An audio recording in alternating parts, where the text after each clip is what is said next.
கர்த்தர் நம்மோடு கூட பேச போகிற இந்த வசனத்தின் மூலமாக நாம் ஆசீர்வாதங்களை பெற்று சுதந்திரிக்க போகிறோம். Number 1 is reading the promise. Number 2 is believing the promise. Number 3, possessing the promise. Hallelujah. முதலாவது ஆண்டுடைய வார்த்தையை விசுவாசிக்கிறோம், வார்த்தையை படிக்கிறோம், அதில் உள்ள உட்கொள்ளுகிறோம், விசுவாசிச்ச பின்னாடி என்ன செய்கிறோம்? அந்த சுதந்திரிக்கிறோம். இன்றைக்கு காலையில் கர்த்தர் உங்களோடு கூட பேச போகிற இந்த வார்த்தைகளை நீங்கள் விசுவாசிக்க வேண்டும், சுதந்திரிக்க வேண்டும். இந்த வருஷத்துல கர்த்தர் கொடுக்கிற வாக்கு தத்துவம் எந்த வருஷத்துல நிறைவேறணும்? இந்த வருஷத்துல நிறைவேறணும். அப்படின்னா எந்த வருஷம் நீங்க விசுவாசிக்கணும்? இந்த வருஷம் விசுவாசிக்கணும். அல்லேலூயா. அப்ப இந்த வருஷம் விசுவாசிக்கிறதுக்கு நான் ஆயத்தம் சொல்றவங்களை கை தூக்குப்பா. அல்லேலூயா. இந்த வருஷத்துல நீங்க விசுவாசிக்கிற இந்த வார்த்தை, இந்த வாக்கு தத்துவம் உங்க வாழ்க்கையில நிறைவேறும். ஆமென் சொல்லுங்க பாப்போம். கர்த்தருடைய நாமத்துக்கு ஸ்தோத்திரம் உண்டாவதாக. இந்த சூழ்நிலையை ஏசாயா தீர்க்கதரிசி மூலமாக கர்த்தர் நம்மோடு கூட பேசுகிறார். நான் நினைத்திருக்கிறபடி நடக்கும், நான் நிர்ணயித்தபடியே நிலை நிற்கும் என்று சேனைகளின் கர்த்தர் ஆணையிட்டு சொல்றார். ஆணையிட்டு சொல்றாருனாலே அது பெரிய ஒரு முக்கியமான காரியம். அது நிச்சயமா நடக்க போகிற காரியம். மனுஷன் ஆணையிட்டு சொன்னா தவறிடுவான். ஆனா தேவன் ஆணையிட்டு சொன்னா என்ன செய்ய மாட்டாரு? தவறவே மாட்டார். When a man gives an oath, takes an oath, he will fail to fulfill. But when God gives or swears oath, then he will definitely fulfill. There's no doubt of it. Amen. கர்த்தருடைய நாமத்துக்கு மகிமை உண்டாகட்டும். இந்த காலையில கர்த்தர் 3 காரியங்களை நம்ம மத்தியில வைக்க போகிறார். 6 ஆசீர்வாதங்களை வைக்க போகிறார். 3 காரியங்கள் நம்ம என்ன தெரிந்து கொள்கிறோம்? முதலாவதாக நாம் தெரிந்து கொள்கிற காரியம் என்னவென்றால், what God plans, whatever God purposes, he is going to accomplish it. கர்த்தர் எதை திட்டமிடுகிறாரோ, கர்த்தர் எதை நோக்கமுடையவராய் இருக்கிறாரோ அதை நிறைவேற்றுகிறார். Amen. What God plans or what God thinks about, his thoughts, God's thoughts are going to happen. கர்த்தருடைய நினைவுகள் நிச்சயமாய் நடக்கும். ஹல்லேலூயா. கர்த்தருடைய நாமத்துக்கு ஸ்தோத்திரம் உண்டாவதாக. ஆகவே கர்த்தர் திட்டமிடுகிறதை நிறைவேற்றுவதிலே உண்மையுள்ளவராக இருக்கிறார். What God plans, what God purposes, he accomplishes. இரண்டாவது, we can trust in those promises because God is sovereign. நாம் அவருடைய வாக்குத்தத்தத்தை நம்பலாம், ஏனென்றால் அவர் சர்வ ஆளுகை உடையவர். ஹல்லேலூயா. சர்வ ஆளுகை உடையவர். கர்த்தருடைய நாமத்துக்கு ஸ்தோத்திரம். மூன்றாவது, கர்த்தருடைய வாக்குத்தத்தம் கர்த்தருக்குள் நிச்சயமானதாக, உறுதியானதாக இருக்கிறது. The promise leads us to find certainty in God. Certainty in God. It is definitely going to happen. If you believe with me, say amen. Amen. கர்த்தருடைய நாமத்துக்கு ஸ்தோத்திரம். God's purposes for you. கர்த்தர் உங்கள் வாழ்க்கையிலே நோக்கம் உடையவராக இருக்கிறார். இந்த சூழ்நிலையிலே அசீரிய படைகள் வந்து யூதாவை, எருசலேமை முற்றுகையிடுகிற சூழ்நிலை.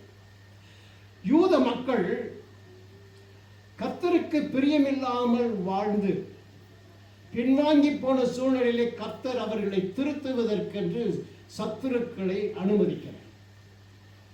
அந்த சத்துருக்கள் வந்து தாக்கி தம்முடைய ஜனங்கள் கதறும் பொழுது கர்த்தர் கை கட்டி கொண்டு சும்மா இருப்பது.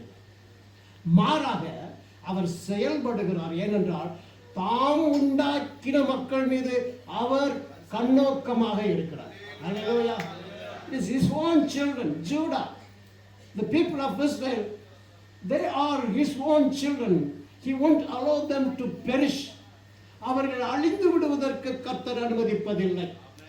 மாறாக அவர்களை மீண்டும் தூக்கி எடுத்து நிலைப்படுத்தி ஆசீர்வதிக்கிற தேவனாக இருக்கிறார். அல்லேலூயா. 24 27 வசனங்கள் வரைக்கும் நாம் சற்று பார்க்க போகிறோம். அதற்கு பின்பு ஆசீர்வாதங்களை உங்களுக்கு நான் சொல்லுகிறேன். Kindly turn with me to the book of Isaiah, 14th chapter, verses from 24 to 27. யாராவது வாசிக்கலாம் தமிழில்? இல்லைன்னா நான் வாசிக்கிறேன். நீங்க வாசிக்கிறதுக்கு முன்னாடி நான் எடுத்துட்டேன்னா நான் வாசிப்பேன். சரியா? ஓகே. நான் நினைத்திருக்கிறபடியே நடக்கும், நான் நிர்ணயித்தபடியே நிலைநிற்கும் என்று சேனைகளின் கர்த்தர் ஆணையிட்டு சொன்னார். 25. அசீரியனை என் தேசத்திலே முறித்து, நல்ல கவனிங்க, அசீரியன் யாரு? யூதாவுடைய சத்துரு. சத்துரு அசீரியன் யூதாவை அடிமைப்படுத்தி இருக்கிறார். அடிமைப்படுத்தி இருக்கிற அந்த அசீரியனை என்ன செய்கிறாராம்? என் தேசத்திலே முறிப்பேன் என்று சொல்கிறார். அவருடைய தேசம் எந்த தேசம்? யூதாவின் தேசம். அல்லேலூயா. யூதா தேசத்திலே நான் அவர்களை முறியடிப்பேன். அப்புறம் என்ன போட்டிருக்கு பாருங்க, என் மலைகளின் மேல் அவனை மிதித்து போடுவேன். அப்பொழுது அவனுடைய நுகம் அவர்களிலிருந்து விலகி அவனுடைய சுமை அவர்கள் தோளில் இருந்து நீங்கும். நுகம் நீங்கும், அப்புறம் சுமை நீங்கும். இந்த புதிய வருஷத்துல யாரெல்லாம் நுகத்தில் இருக்கிறீர்களோ, whoever is under the yoke or under bondage, God says, I am going to break that bondage in your life. I am going to remove the burden from you. உங்க வாழ்க்கையில இருக்கிற நுகத்தை முறிக்கிறது மாத்திரம் அல்ல, உங்க வாழ்க்கையில காணப்படுகிற சுமையை நீக்குவேன் என்று சொல்கிறார். இந்த காலையில யாரெல்லாம் சுமையோட இருக்கிறீங்கன்னு எனக்கு தெரியாது. யாரெல்லாம் நுகத்தடியிலே பீடிக்கப்பட்டிருக்கிறீர்கள், அடிமைத்தனத்தில் இருக்கிறீர்கள், என்ன விதமான அடிமைத்தனம், என்ன விதமான கஷ்டங்கள் நெருக்கங்களிலே நீங்கள் இருக்கிறீர்கள் என்பது எனக்கு தெரியாது. ஆனால் கர்த்தர் சொல்லுகிறார், உன் வாழ்க்கையிலே காணப்படுகிற நுகத்தடியை நான் முறிப்பேன். அல்லேலூயா. உன்னுடைய சுமையை நீக்குவேன் என்று சேனைகளின் கர்த்தர் ஆணையிட்டு சொல்கிறார். அல்லேலூயா. ஆணையிட்டு சொல்கிறது என்றால் தான் இப்போ நம்ம வரப்போகிறோம். 26வது வசனத்தை நாம் வாசிக்கும் போது, தேச மனத்தினரும் மேன்மேலும் நான் நிர்ணயிக்கப்பட்ட யோசனை இதுவே. This is the thought. Look unto this word of God. இது தேவனுடைய நினைவு, தேவனுடைய திட்டம். அது என்ன சொல்லி இருக்கு பாருங்க, தேசம் அனைத்தின் மேலும் நான் நிர்ணயித்த யோசனை இதுவே. எல்லா தேசத்துக்கும். This is for all nations. சிலர் சொல்றாரு, சகல ஜாதிகளின் மேலும் நீட்டப்பட்டிருக்கிற கையும் இதுவே. He stretched forth his hand. When God stretches forth his hand, nobody can turn it. Hallelujah. Nobody can stop it. This morning, as this new year, we have entered into the new year, God is telling, I am in control of everything in your life. உங்க வாழ்க்கையில எல்லா சூழ்நிலைகளும் என்னுடைய கட்டுப்பாட்டில் தான் இருக்கிறது.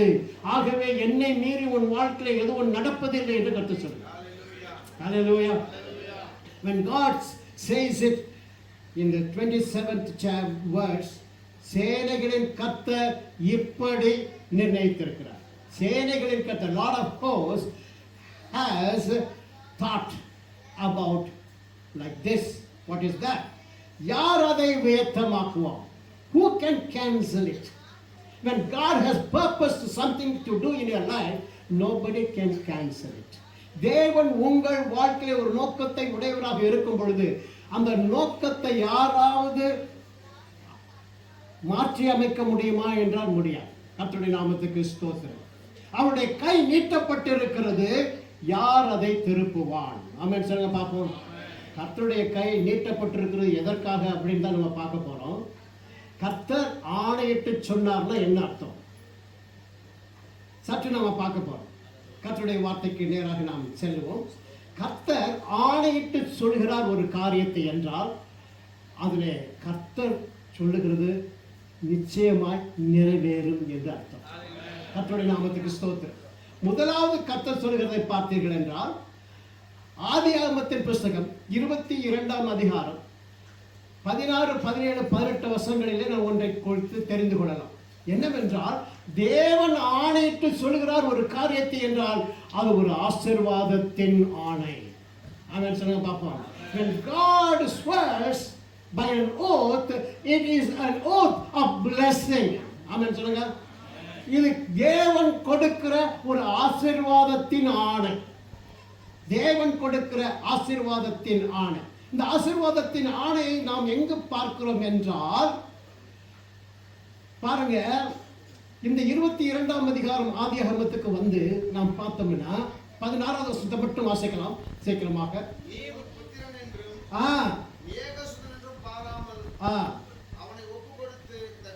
சரி, இது உங்களுக்கு தெரியும். ஆபிரகாமுடைய ஏக புத்திரனை எங்க கொண்டு போறாரு? மலைக்கு கொண்டு போய் அவனுக்கு பலியை கொடுக்க சொல்லிடுறாரு. ஆபிரகாம் ஒன்றும் சொல்லலை, பேசாம போய் நேரம் பலியிடுறாரு. அப்ப பலியிட்ட பொழுது கத்தியை தூக்கி ஓங்கின போதான் என்ன சொல்றாரு? வானத்துல இருந்து சொல்றாரு, உன் பிள்ளையாண்ட மேல கைய போடாதேன்னு. போடாதேன்னு சொன்னதோட இல்லை, நீ தேவனுக்கு பயப்படுகிற மனுஷன் என்று நான் அறிந்திருக்கிறேன் அப்படி சொல்லிட்டு அன்றைக்கு அந்த 18வது வசனம் என்ன சொல்லுது பாருங்க. நீ என் சொல்லுக்கு கீழ்ப்படிந்தபடியால் பூமியில் உள்ள சகல ஜாதிகளும் ஆசீர்வதிக்கப்படும். Hallelujah, hallelujah. When God gives you an oath, it is an oath of blessing. இந்த புதிய வருஷத்துல கர்த்தர் ஆணையிட்டு சொல்லுகிற ஒரு காரியம். நான் என்ன சொல்றார்? 18வது வசனத்தில் சொல்றாரு பாருங்க. நான் உன் சந்ததிக்குள் சகல ஜாதிகளும் ஆசீர்வதிக்கப்படும் முடியாது. இந்த பூமியில் இருக்கிற உனக்கு சகல ஜாதிகளும் ஆசீர்வதிக்கப்படும்படியாக உன்னை நடத்துவேன். ஆமென், ஹல்லேலூயா. சகல ஜாதிகளிலும் நீ ஆசீர்வாதமாய் இருப்பாய். So the first blessing God gives you in this new year is this oath of blessing. ஆமென். கர்த்தருடைய நாமத்துக்கு ஸ்தோத்திரம் உண்டாவதாக. இரண்டாவது ஆணையிட்டு சொல்லுகிறதை நாம் பார்க்கிறோம். முதலாவது ஒரு ஆணையிட்டு சொன்னார், ஆபிரகாமுக்கு ஆணையிட்டு சொன்னார். அதை நிறைவேற்றினாரா இல்லையா, நடந்ததா இல்லையா என்பதை நீங்கள் அறிந்திருக்கிறீர்கள். இரண்டாவதாக கர்த்தருடைய வார்த்தை சொல்கிறது சங்கீதம் 89:35. Psalm 89:35. சங்கீதம் 89:35. என் பரிசுத்தத்தின் மேல் ஆணையிட்டேன். கர்த்தருடைய நாமத்துக்கு ஸ்தோத்திரம். God is swearing on His holiness. God is swearing on His holiness. Number one is the oath of blessing. Number two is the oath of holiness. பரிசுத்தத்தின் பிள்ளைகளாக உங்களையும் என்னையும் இந்த புதிய ஆண்டிலே மாற்றுகிறார். ஹல்லேலூயா, ஹல்லேலூயா. சங்கீதத்தில் சொல்வதை பாருங்கள். அந்த வசனத்தை மீண்டும் படிக்கும்பொழுது உங்களுக்கு புரிந்து கொள்வீர்கள். வாசியுங்கள், வாசியுங்கள். 89:35. என் பரிசுத்தத்தின் பேரில் ஆணையிட்டேன். நான் பரிசுத்தத்தின் தேவன், உன் தேவனாகிய கர்த்தராகிய நான் பரிசுத்தர், பரிசுத்தர், பரிசுத்தர். ஆகவே ஆண்டவருடைய வார்த்தை என்ன சொல்கிறது? நான் பரிசுத்தராய் இருக்கிறது போல நீங்களும் பரிசுத்தராய் இருங்கள் என்று சொல்லிட்டு, நீங்களே உங்களை பரிசுத்தம் பண்ணிக்கொள்ள முடியுமா? முடியாது. அதற்குத்தான் நான் ஆணையிடுகிறேன். என்ன ஆணையிடுகிறேன்? நீ பரிசுத்தமாகும்படி உன்னை நான் நடத்துவேன். இந்த புதிய ஆண்டிலே கர்த்தர் கடந்த ஆண்டுகளைப் போல் அல்ல, இந்த புதிய ஆண்டிலே பரிசுத்தமாக உங்களை மாற்றுகிறார். ஹல்லேலூயா, ஹல்லேலூயா. Through His word, through His spirit, through His presence, God is going to make you holier than before. ஆமென். கர்த்தருடைய நாமத்துக்கு ஸ்தோத்திரம். புதிய ஆண்டுல கர்த்தர் கொடுக்கிற வாக்குத்தத்தம் நம்பர் 1 ஆசீர்வாதம், நம்பர் 2 பரிசுத்தம். ஆமென். ஒரு ஊழியக்காரர் அடிக்கடி நான் வசனத்தில் சொல்வது, என்னுடைய செய்தியில் சொல்வது வழக்கம். எனக்கு பிடித்த ஒரு ஊழியக்காரர் நிறைய புத்தகங்கள் எழுதியிருக்கிறார். லெனார்ட் ராவன்ஹில் அப்படின்னு ஒருத்தர். புக்ஸை நீங்கள் பார்க்கலாம். அவர் என்ன சொல்றாருன்னா, the greatest miracle God does in a man's life is this. It takes an unholy person from the unholy world, makes him holy and keeps him in the unholy world, leaves him in the unholy world and keeps him holy. Tamil சொல்றேன் கேளுங்க. ஒரு அசுத்தமான பாவம் நிறைந்த உலகத்திலிருந்து ஒரு பாவியான மனுஷனை தூக்கி, பாவம் நிறைந்த உலகத்திலிருந்து ஒரு பாவியான மனுஷனை தூக்கி எடுத்து அவனை பரிசுத்தமாக்கி மீண்டும் இந்த பாவியான உலகத்திலேயே வச்சு அவனை பரிசுத்தத்தை காத்துக்கொள்றாரு பாருங்க. அதுதான் தேவன் ஒரு மனுஷனுடைய வாழ்க்கையிலே செய்யக்கூடிய மாபெரும் அற்புதம். Hallelujah. That's the greatest miracle. Being holy is the greatest miracle God does in your life. ஆக இரண்டாவது கர்த்தர் கொடுக்கிற ஆசீர்வாதத்தை பாருங்க. இந்த புதிய ஆண்டில் நீங்க கர்த்தருக்கு பரிசுத்தமானவர்களாய் வாழுவதற்கென்று கர்த்தர் உங்களை நடத்தும். When you go closer to God, you become holier, holier, holier. Hallelujah. Nearer to the God and nearer to the holiness. Hallelujah. கர்த்தருடைய நாமத்துக்கு ஸ்தோத்திரம் உண்டாவதாக. இதுவரைக்கும் நான் பரிசுத்தமாய் வாழ்ந்தது காட்டிலும் என்னை ஆண்டவர் பரிசுத்தமுள்ளவராக மாற்றி அவருடைய பரிசுத்தத்தின் பாத்திரமாக வணைந்து உங்களையும் என்னையும் பயன்படுத்த போகிறார். ஆமென் சொல்லுங்க பாப்போம். ஹalleluya. கர்த்தருடைய நாமத்துக்கு ஸ்தோத்திரம். மூன்றாவது ஆசீர்வாதம், oath of blessing, oath of holiness, and third one is oath of command. கட்டளையின் ஆணை. ஆணைன்றதுலே ஒரு கட்டளை. ஹalleluya. அது ஆண்டவர் மட்டும்தான் செய்ய முடியும். கர்த்தருடைய நாமத்துக்கு ஸ்தோத்திரம். எடுத்து வாசிக்கலாம். ஏசாயா தீர்க்கதரிசி புத்தகம் 62ஆம் அதிகாரம் 8வது வசனம். Book of Isaiah 62nd chapter 8th verse. கர்த்தருடைய நாமத்துக்கு ஸ்தோத்திரம். The Lord has sworn with his right hand that your enemy will not eat your grain. நல்லா கவனிச்சுக்கங்க. இந்த புதிய ஆண்டுல உங்களுடைய உழைப்பு, உங்களுடைய சம்பாத்தியத்துக்கு ஏற்ற பலனை கர்த்தர் கொடுக்கிறார். உங்க சம்பாத்தியம் உங்களோட தான் இருக்கும். உங்க சம்பாத்தியத்தை யாரும் சத்துரு திருட முடியாது. சத்துரு எப்படிலாம் திருட முயற்சிப்பான்? மெடிக்கல் பில் மூலமாக திருட முயற்சிப்பான், கடன் மூலமாக திருட முயற்சிப்பான், நஷ்டத்தின் மூலமாக திருட முயற்சிப்பான். உங்க சம்பாத்தியத்தில் கை வைக்காதபடி கர்த்தர் இந்த புதிய ஆண்டிலே உங்களுடைய தானியத்தை சத்துரு சாப்பிடாதபடிக்கு உங்களை நடத்த போகிறார். Hallelujah.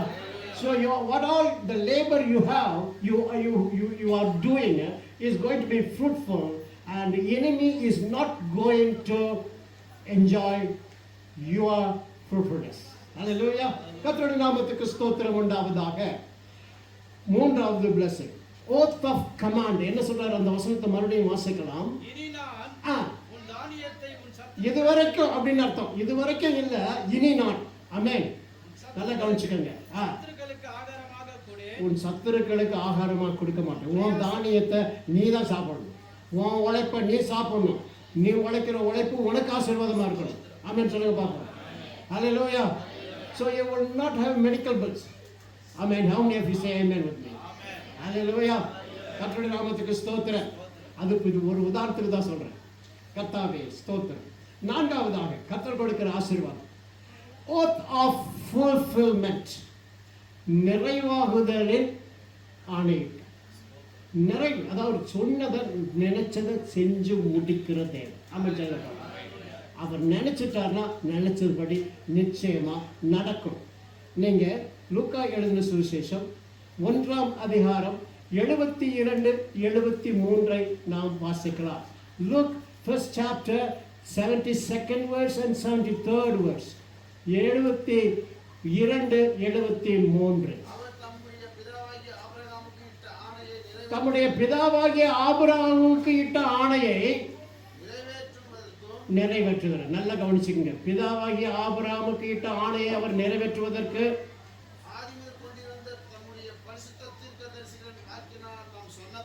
சொன்னபடியே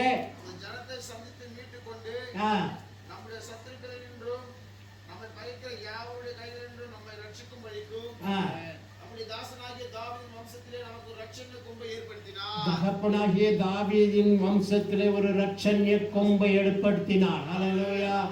அது லூக்காவின் சுவிசேஷம் 1ஆம் அதிகாரத்தில் வர்றதுன்னா அந்த இரட்சணிய கொம்பு யாருங்க? ஆண்டவராகிய இயேசு கிறிஸ்து. ஹல்லேலூயா.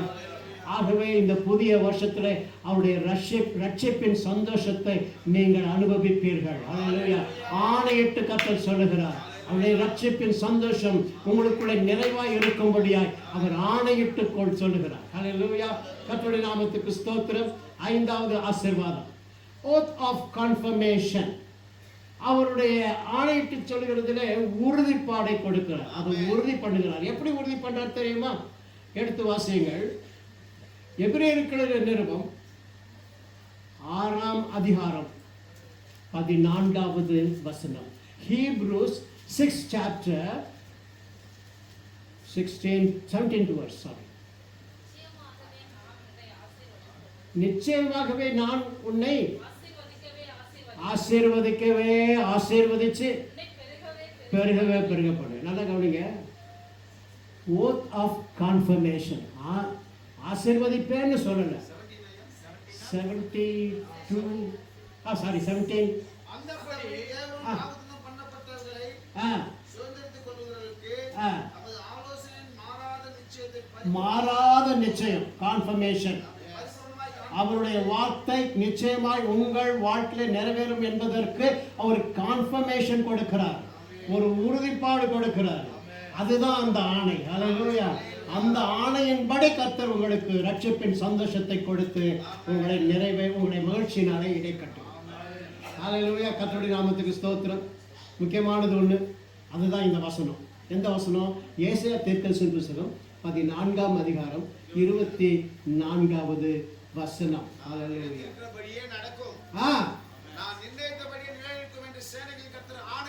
ஆணையிட்டு சொல்றார். நடக்க போகுது. நான் நினைச்சிருக்கிறது நடக்க போகுது. ஹல்லேலூயா. உங்க சத்துரு நினைக்கிறது நடக்காது. சத்துரு உங்களை என்ன நினைக்கிறான்? உங்களை அழிச்சு போட நினைக்கிறான், தீமை செய்ய நினைக்கிறான், உங்க சொத்தை அபகரிக்க நினைக்கிறான், உங்களுக்கு வியாதி கொடுத்து உங்களை கஷ்டப்படுத்த நினைக்கிறான். சத்துரு உங்களை குறைவிலை வைக்க விரும்புகிறான். ஆனால் தேவனாகிய கர்த்தரோ உங்களை நிறைவாய் நடத்த விரும்புகிறார். ஹல்லேலூயா. நிறைவாய் நடத்த விரும்புகிறார். அவர் சொல்லுறாரு, நான் சொல்றபடிதான் நடக்க போகுது. ஹல்லேலூயா. நான் சொல்றபடிதான் உங்களுக்கு நடக்கும்னு கர்த்தர் சொல்றார். ஆங்கிலத்தில் தாட்ஸ்னு ஒரு டிரான்ஸ்லேஷன்ல போட்டிருக்கு. நான் வாசிக்கிறேன், இங்க கேளுங்களேன். ஸ்தோத்திரம். Amplified version. The Lord of hosts has sworn, saying, surely as I have thought and planned, so it shall come to pass. I have thought about it, I have planned about it. About what? About you. உங்களை குறித்து நான் வைத்திருக்கிற நினைவுகள். ஹல்லேலூயா. அந்த நினைவுகள் உங்களுக்கு நிச்சயமாய் நிறைவேறும். கர்த்தருடைய நாமத்துக்கு ஸ்தோத்திரம். They will happen exactly as I set them up. இந்த புதிய வருஷத்துல உங்களுக்கு நிறைவேற்றுறதுக்கு ஏற்கனவே செட் பண்ணி வச்சிட்டார். ஆமென் சொல்லுங்க பாப்போம். அப்படி செட் பண்ணி வச்சிட்டதுனால அவர் சொல்றாரு, இது நிச்சயமா நடக்கும். ஹல்லேலூயா. நிச்சயமாய் நடக்க போகுது. ஆமா. சத்துருவுக்கு என்ன நடக்க போகுது தெரியுமா? எடுத்து வாசியுங்கள். ஸ்தோத்திரம். சங்கீதம் 95:11. சங்கீதம் 95:11. இதுலயும் ஒரு ஆணை. கர்த்தர் ஆணையிட்டு சொல்கிற காரியங்களை நான் பார்க்கிறேன். என்னுடைய இளைப்பாறுதலில் அவர்கள் பிரவேசிப்பது கர்த்தருக்கு விரோதமா, கர்த்தருடைய வார்த்தைக்கு கீழ்ப்படியாம டிசோபீடியண்டா இருக்கிற மக்களுக்கு கர்த்தர் ஒரு ஆசீர்வாதம் வச்சிருக்கிறார். அதுக்கு ஒரு ஆணை. அது என்ன ஆணை? அவர்கள் என்னுடைய இளைப்பாறுதலில் பிரவேசிப்பது இல்லை, என் கோபத்திலே ஆணையிட்டு. சத்துருவுக்கு அல்லது கர்த்தருக்கு பிரியமில்லாத வாழ்க்கை வாழுகிறவர்களுக்கு, கர்த்தருடைய வார்த்தைக்கு கீழ்ப்படியாமல் கர்த்தரை எதிர்த்து நிற்கிற ஜனங்களுக்குன்னு ஒரு ஆணை வச்சிருக்கிறார். அது என்ன ஆணை? அது கோபத்தின் ஆணை. It's an oath of anger. So God doesn't want you to be in that area. கர்த்தர் உங்களை அந்த பகுதியில் இருக்க வைக்க விரும்பல. கர்த்தர் இந்த புதிய ஆண்டுல செய்ய விரும்புகிறது எல்லாம் என்ன தெரியுமா? நான் ஆணையிட்டு சொல்கிறேன், நீ ஆசீர்வதிக்கப்படுவாய். நான் ஆணையிட்டு சொல்லுகிறேன், பரிசுத்தமான ஜனமாய் இருப்பார். நான் ஆணையிட்டு சொல்லுகிறேன், நான் சொல்லுகிற கட்டளையை நிறைவேற்றுவேன். நான் ஆணையிட்டு சொல்லுகிறேன், நிறைவேற்றுவேன். நான் ஆணையிட்டு சொல்லுகிறேன், அதை உறுதிப்படுத்துகிறேன். ஹல்லேலூயா. கர்த்தருடைய நாமத்துக்கு ஸ்தோத்திரம் உண்டாவதா. ஆக அப்படி உறுதிப்படுத்துகிற கர்த்தர் நம்ம வாழ்க்கையில என்ன எதிர்பார்க்கிறார், நம்ம வாழ்க்கையில நடக்க போகிறது என்ன? இந்த ஏசியா தீர்க்கதரிசியை கொண்டு கர்த்தர் பேசுகிறார். ஒரு நெருக்கமான சூழ்நிலை. 7ஆம் அதிகாரத்துக்கு வந்து பார்த்தீங்கன்னா அங்க முதல் வசனத்தில் நீங்க பார்க்கலாம், என்ன நெருக்கத்தில் யூதர்கள், யூத ஜனங்கள் இருந்தார்கள். அந்த யூத ஜனங்களுக்கு யார் ராஜாவாக இருந்தார் என்று 1வது வசனம் சொல்லுகிறது. The first verse says about the situation in which the people of Judah were living. யூத ஜனங்கள் என்ன நிலையில இருந்தாங்க? 1வது வசனம் என்ன சொல்லுது? 7ஆம் அதிகாரத்துல உசியாவினுடைய குமாரனாகிய யோதாமின் குமாரன் ஆகாஸ் என்ற ராஜா யூத ஜனங்களை ஆளுகை செய்கிறவர். அவனுக்கு விரோதமாக சீரியாவின் ராஜாவும் இஸ்ரவேலின் ராஜாவும் வர்றாங்க. 2 ராஜாக்கள் யூத ஜனங்களை அழிக்க வருகிறார்கள் என்று தெரிந்தவுடன், நல்ல கவனிங்க, யூதாவின் ராஜா பயந்து விடுகிறார். பயந்து அவர் நடுக்கிறதை பற்றி போட்டிருக்குது. காற்றுல அலைக்கடிக்கிற போல அவருடைய இருதயம் பயந்துச்சான். அப்படிப்பட்ட ஒரு சூழ்நிலை இன்னைக்கு உலகத்துல எதிர்காலம் எப்படி இருக்க போகுது? What is going to happen in our life? What about our children? What about our profession? நம்ம வேலை எப்படி இருக்க போகுது? எங்க போக போறோம்? நம்முடைய எதிர்காலம் எப்படி இருக்க போகுதுன்னு அன்சர்டனிட்டியா உங்களுக்குள்ள இருந்துச்சுன்னா இன்னைக்கு கர்த்தர் உங்களோட பேசுறார். He is going to do certain things in which you will be led by the Lord. கர்த்தர் உங்களை நடத்துவார். எப்படி நடத்துவாரு? அவர் ஆணையிட்டு சொன்னதுல உறுதியா இருந்து உங்களை நடத்த போறாரு. அவர் சொல்றதுதான் நடக்கும். ஆமென் சொல்லுங்க பார்ப்போம். கர்த்தருடைய நாமத்துக்கு ஸ்தோத்திரம். உங்க வாழ்க்கையில அவர் சொல்றது நடக்க போகுது, பிசாசு சொல்றது நடக்க போகுது இல்ல. ஆமென் சொல்லுங்க பார்ப்போம். Satan may have a evil design about your future, but God has a certain future. That future is going to be a good thing for you. உங்க வாழ்க்கையில நன்மையான காரியத்தை செய்யும்படியாக ஒரு நோக்கத்தை அவர் வச்சிருக்கிறார். ரோமர்கள் நிருபம் 8ஆம் அதிகாரம் 28வது வசனம். Book of Romans, the 8th chapter, 28th verse. It's a known verse. I think some of you are familiar with it. I think என்ன வசனம் சொல்லுது? அன்றையும் அவருடைய தீர்மானத்தின்படி அழைக்கப்பட்டவர் சகலமும் நன்மைக்கு ஏதுவாங்க. ஹல்லேலூயா. நான் நினைச்சிருக்கிறது இதுதான். உன் வாழ்க்கையில இந்த புதிய வருஷத்துல உங்களுக்கு நான் வச்சிருக்கிறது சகலமும் நன்மைக்கு ஏதுவாய் நடக்கும். கைகளை வைத்து ஆண்டவருக்கு நன்றி சொல்கிறேன். Hallelujah. Because you love God, the purpose of God is going to be revealed in your life. What is that purpose? God is going to do good things in your life. Hallelujah. அவருடைய தீர்மானத்தின்படி அழைக்கப்பட்டவர்கள்.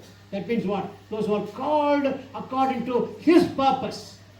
His purpose. அவருடைய purpose. அவருடைய நோக்கம் என்ன? நீங்க நல்லா இருக்கணும். அவருடைய நோக்கம் என்ன? நீங்கள் நன்மையை அனுபவிக்கணும். இந்த புதிய வருஷத்துல அநேக நன்மைகளை கர்த்தர் உங்களுக்கு வைத்திருக்கிறார். ஹல்லேலூயா, ஹல்லேலூயா, ஹல்லேலூயா. அவர் கர்த்தர், அவர் மாறாதவர், அவர் மாறாதவர். யோபு சொல்றார் பாருங்க, 23ஆம் அதிகாரத்துல 13ஆம் வசனத்தில் சொல்றார், He is of one mind. Who can change him? Nobody can change him. What he has purpose in his heart, he will fulfill it.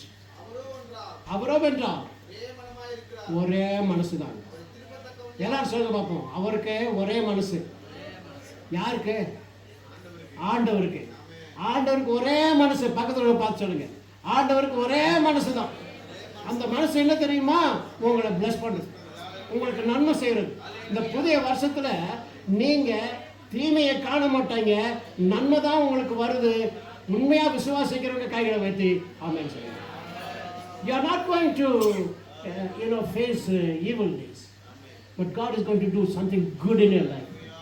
கர்த்தருடைய நாமத்துக்கு ஸ்தோத்திரம் உண்டாகுதா.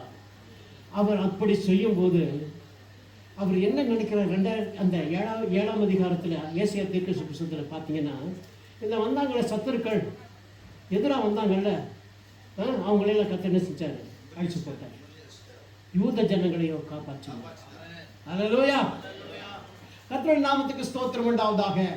நான் சுருக்கமாக ஒரு குறிப்பிட்ட பகுதிக்கு வருகிறேன்.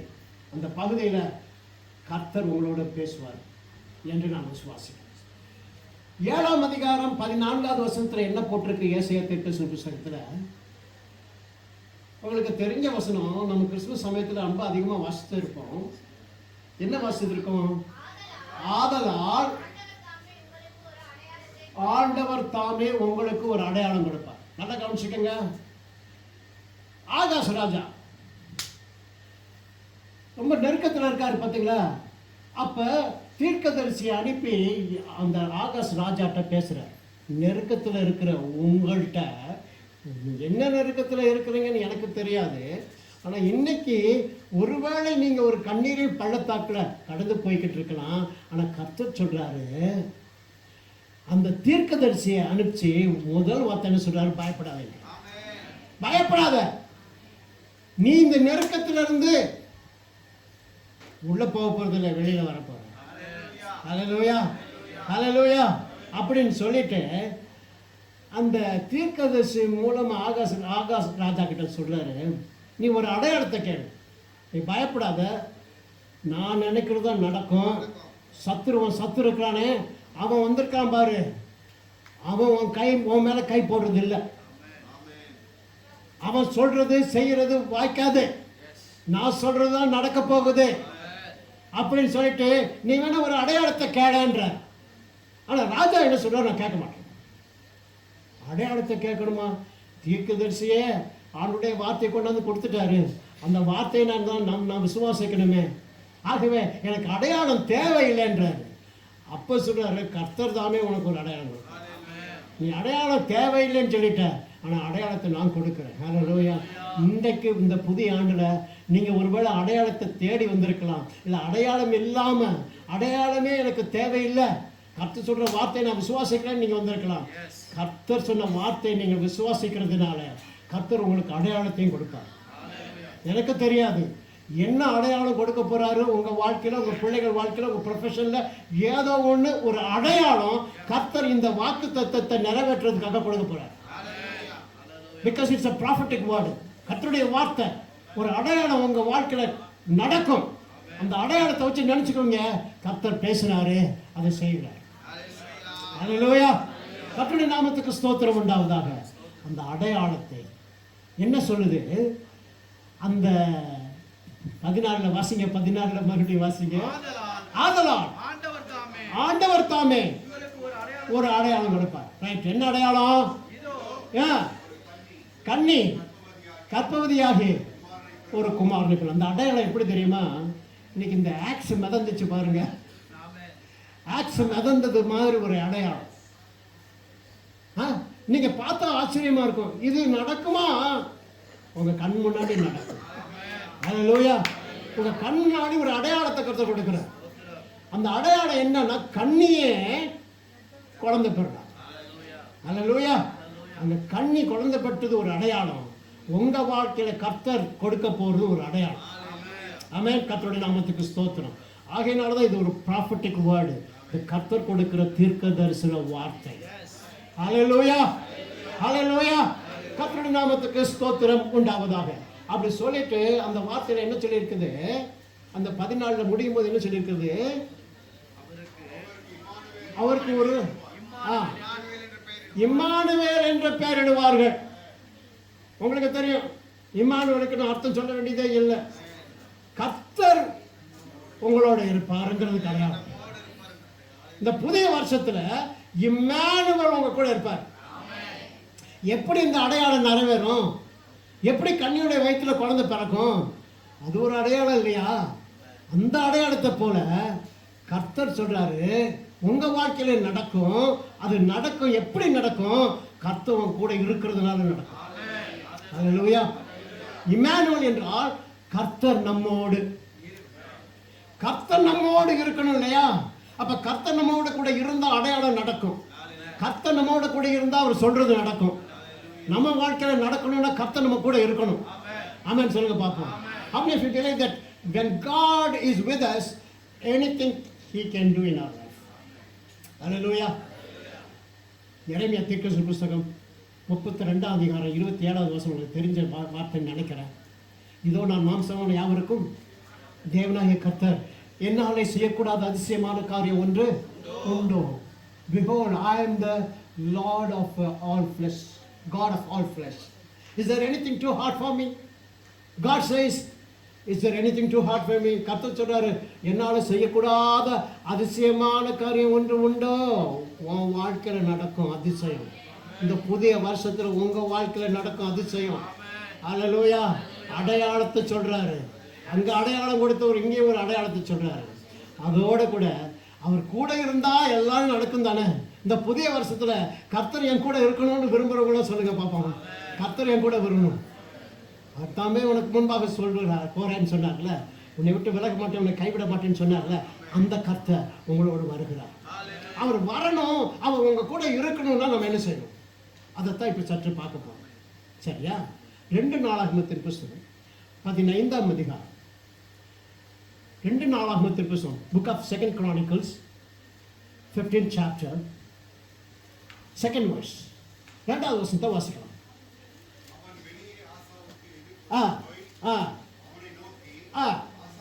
ஆசாவே யூதா யூதா பென்யமீன் கோத்திரத்தாரே சகல மனுஷரே கேளுங்க, நீங்கள் கர்த்தரோடு இருந்தால் அவர் உங்க கூட இருப்பார். ஹல்லேலூயா. God is with us. இந்த புதிய வருஷத்துல நீங்க ஒரு தீர்மானம் எடுக்கணும். என்ன தீர்மானம் தெரியுமா? நான் கர்த்தரோட இருப்பேன். ஹல்லேலூயா. நான் கர்த்தரை விட்டு போக மாட்டேன். கர்த்தர் என் கூட இருக்கணும்னா அவர் கூட நான் என்ன செய்யணும்? இருக்கணும். Hallelujah. So you should take a decision this morning that you should be with God. You should not leave His presence. You should not go into the world. உலகத்து ஆசபாசத்துக்காக ஓடி போயிடக்கூடாது. எப்பவுமே ஆண்டவருடைய பிரசன்னத்தில் இருக்கணும். எங்கேயாவது போறீங்க, ஏதாவது செய்றீங்கன்னா ஒரே ஒரு கேள்வி உங்கள்கிட்ட கேட்டுக்கணும். என்ன கேள்வி கேட்கணும் தெரியுமா? நான் இந்த இடத்துக்கு போகிறது ஆண்டவருக்கு பிடிக்குமா? நான் இதை செஞ்ச ஆண்டவருக்கு பிடிக்குமா? இதை பேசினா ஆண்டவருக்கு பிடிக்குமா? ஒரே ஒரு கேள்வி. அப்போ ஆண்டவர் சொல்லுவார், உங்களை உணர்த்துவார். No, this is not the place you have to go. This is not what you should not speak. நீ எதை பேசக்கூடாது, இதை பேசக்கூடாது, பேசாத, இதை செய்யாத, இங்கே போகாத. ஒரே ஒரு கேள்வி கேளுங்க. அவர் கூட இருக்கணும்னா நீங்கள் ஒரு குறிப்பிட்ட உலக ஆசைக்காக போகிறீங்கன்னு வச்சுங்க, கர்த்தர் கூட வருவாரா? வாலிப பிள்ளைகளே நல்லா கவனிச்சுக்கோங்க. நீங்கள் உலகத்தின் ஆசாபாசத்துக்குள்ளே போனீங்கன்னா கர்த்தர் கூட வரமாட்டார். கர்த்தர் கூட இருக்கணும்னா நீங்கள் அவர் கூட இருக்கணும். ஹல்லேலூயா. அந்த வசனத்தை மறுபடியும் வாசிங்க பார்ப்போம். 2வது வசனம். ஆசாவே கோத்திரத்தாரே கேளுங்க, நீங்கள் கர்த்தரோடு இருந்தால். ஏன் ஒரு மைக் கொடுக்கூடாது? கர்த்தரோடு இருந்தால் அவர் உங்களோடு இருப்பார். அப்புறம் அடுத்து என்ன சொல்லியிருப்பாருங்க? நீங்கள் அவரை தேடினால் அவர் உங்களுக்கு வெளிப்படும். இந்த புதிய வருஷத்துல ஒரு தீர்மானம் எடுக்கணும். நான் அதிகமாக அவரை தேடுவேன். அதிகமாக கர்த்தருடைய பிரசன்னத்தில் நான் இருக்கிறதுக்கு ஓடி வருவேன். அதிகமாக கர்த்தருக்கென்று ஊழியம் செய்வேன். அதிகமாக கர்த்தருக்கென்று பிரயாசங்களை எடுப்பேன். அதிகமாக கர்த்தரோடு நெருங்கி ஜீவிப்பேன். அதிகமாக கர்த்தருடைய வார்த்தையை வாசிப்பேன். அதிகமாக கர்த்தருடைய நாமத்தை மகிமைப்படுத்துவேன். அதிகமாக கர்த்தரை நான் துதிப்பேன். அதிகமாக கர்த்தருக்கென்று வேலை செய்வேன். அதிகமாய் அதிகமாய் அதிகமாய். ஹல்லேலூயா. இப்போ இருக்கிற நிலைமை இல்லைங்க, இன்னும் அதிகமாக போகணுங்க. 2வது வசனத்தில் அப்படி போட்டிருக்கல. சரி, முதலாவது தேவன் உங்களோட இருந்தால் இருக்கணும்னா நீங்கள் என்ன செய்யணும்? நீங்கள் அவரோட இருக்கணும். சரியா? அவரோட இருக்கணும். 2வது 8வது வசனத்தை வாசித்து பாருங்களேன். 2 Chronicles 15th chapter 8th verse. 8th verse says, in nutshell, you have to remove the idols of abomination. ஆசா இந்த வார்த்தைகளை தீர்க்கதரிசியாகிய ம் ஓபேத்தின் தீர்க்கதரிசனத்தையும் கேட்டபொழுது ஆ அவன் திடன் கொண்டு ஆ அருவருப்புகளை யூதா ஆசா அந்த யூத தேசத்தில் காணப்பட்ட அருவருப்புகளை எல்லாம் திடன் கொண்டு நீக்கினான். அதுக்கு ஒரு தைரியம் வேணுங்க. உங்க வாழ்க்கையில காணப்படுகிற விக்கிரகங்கள் என்ன? சிலைகள் அல்ல, விக்கிரகம் போன்று உங்களை ஆக்கிரமிக்கிற காரியங்கள். அவைகளை நீங்க என்ன செய்யணுமா? அகற்றணும். You have to purify yourself. You have to sanctify yourself. You have to remove every filthy things out of your heart. உங்க இதயத்தை சுத்திகரிக்கணும். உங்க இதயத்திலிருந்து எதெல்லாம் நீங்க நேசிக்கிறீங்களோ உலகத்து காரியங்களை அதெல்லாம் தூக்கி குப்பை நீ எரியணும். ஆமென் சொல்லுங்க பாப்போம். அவருக்கு பிரியமானதா மட்டும் வச்சுக்கணும். ஆமென் ஹல்லேலூயா. ஆமா, கர்த்தர் சொல்லணும், இவன் என் இருதயத்துக்கு ஏற்ற மனுஷன் சொல்லணும். கர்த்தருடைய நாமத்துக்கு ஸ்தோத்திரம். இன்னைக்கு உங்களையும் என்னையும் பார்த்து இந்த கேள்வி அவர் கர்த்தர் சொல்வாரா? இவர் என் இருதயத்துக்கு ஏற்ற மனிதன் என்று சொல்வாரா? கொஞ்சம் யோசித்து பாருங்க. ஆசா என்ன செய்தானா? அருவருப்புகளை அகற்றிட்ட பின்னாடி அதை தொடர்ந்து வாசிச்சீங்கன்னா இன்னொன்று போட்டிருக்கோம். and he restored the altar of worship. கரெக்டா பார்த்தீங்களா? அவன் செஞ்ச ஒரு காரியம், தேசத்தில் இருக்கிற எல்லா அருவருப்பான விக்கிரகங்களை அகற்றினான். நம்ம வாழ்க்கையில காணப்படுகிற அருவருப்பான விக்கிரகங்கள் எவைகள் என்பதை முதலாவது நீங்க ஐடென்டிஃபை பண்ணணும். The things which blocks you from going to God. The things which stops you from going closer to God. தேவனோடு நெருங்கிய தொடர்பு வைத்துக் கொள்ள, ஐக்கியம் கொள்ள உங்களுக்கு தடையாய் இருக்கிறவைகள் உங்கள் வாழ்க்கையில் விக்கிரகங்களாய் இருக்கின்றன. These are the idols in your life. These idols stop you from going near to God. These idols stop you from having good fellowship with God. தேவனோட நல்ல ஒரு ஐக்கியம் வச்சுக்கிறதுக்கு உங்களுக்கு தடையா எதெல்லாம் இருக்கோ அதை தூக்கி எறிய இன்றைக்கு நீங்கள் தீர்மானிங்க. அப்படி தூக்கி எறிஞ்சா தான் நீங்க அடுத்த ஸ்டெப்புக்கு போக முடியும். அடுத்த ஸ்டெப் என்ன சொல்லுது? கர்த்தருடைய மண்டபத்தின் முன்னிருக்கிற கர்த்தருடைய பலிபீடத்தை புதுப்பித்து பலிபீடத்தை புதுப்பித்தான். உங்க இருதயம் தாங்க உங்க பலிபீடம். உங்க இருதயம் ஒரு பலிபீடம். இந்த இருதயத்தில் இருக்கிற அசுத்தங்கள் தான் எடுத்துட்டீங்கன்னா அப்போ பியூரிஃபை பண்ணிட்டா அப்போ பலிபீடத்தை என்ன ஆயிடுது? சுத்தமாயிடுங்க, புதுப்பிச்சுடுறீங்க. புதுப்பிக்கப்பட்ட பலிபீடம், தூய்மையான பலிபீடம், பரிசுத்தமான பலிபீடம், கர்த்தர் உங்களோடு ஐக்கியம் கொள்ளுகிற பலிபீடம். ஹல்லேலூயா.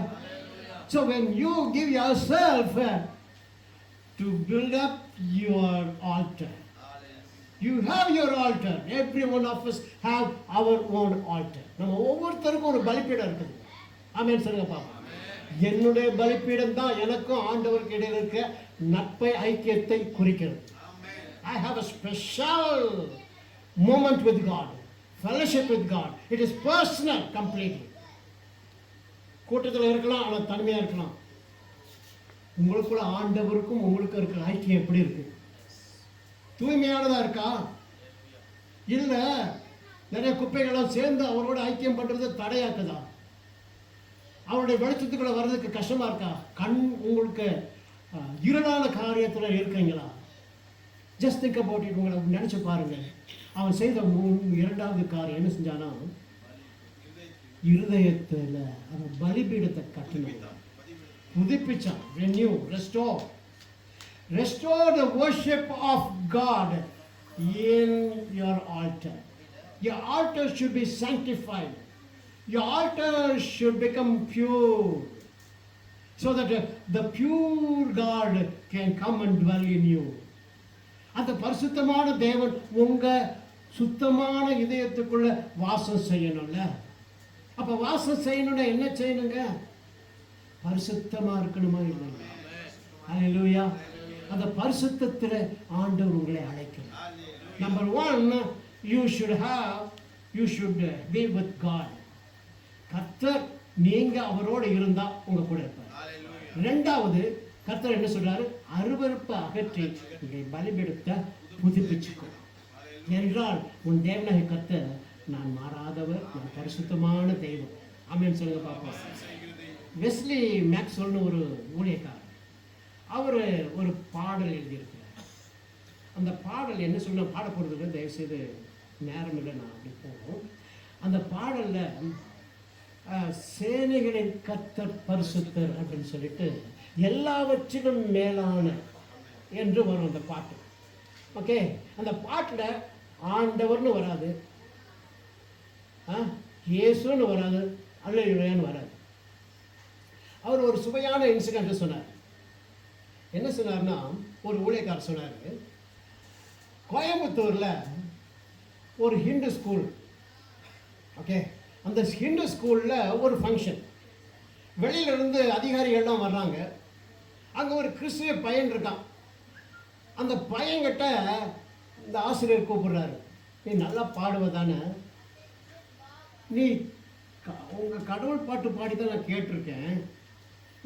இந்த அதிகாரிகள்லாம் வர்றாங்க, அவங்க முன்னாடி நீ ஒரு பாட்டு பாடணும். ஆனால் ஒரே ஒரு கண்டிஷன், அதில் இயேசுன்னு பேர் வரக்கூடாது.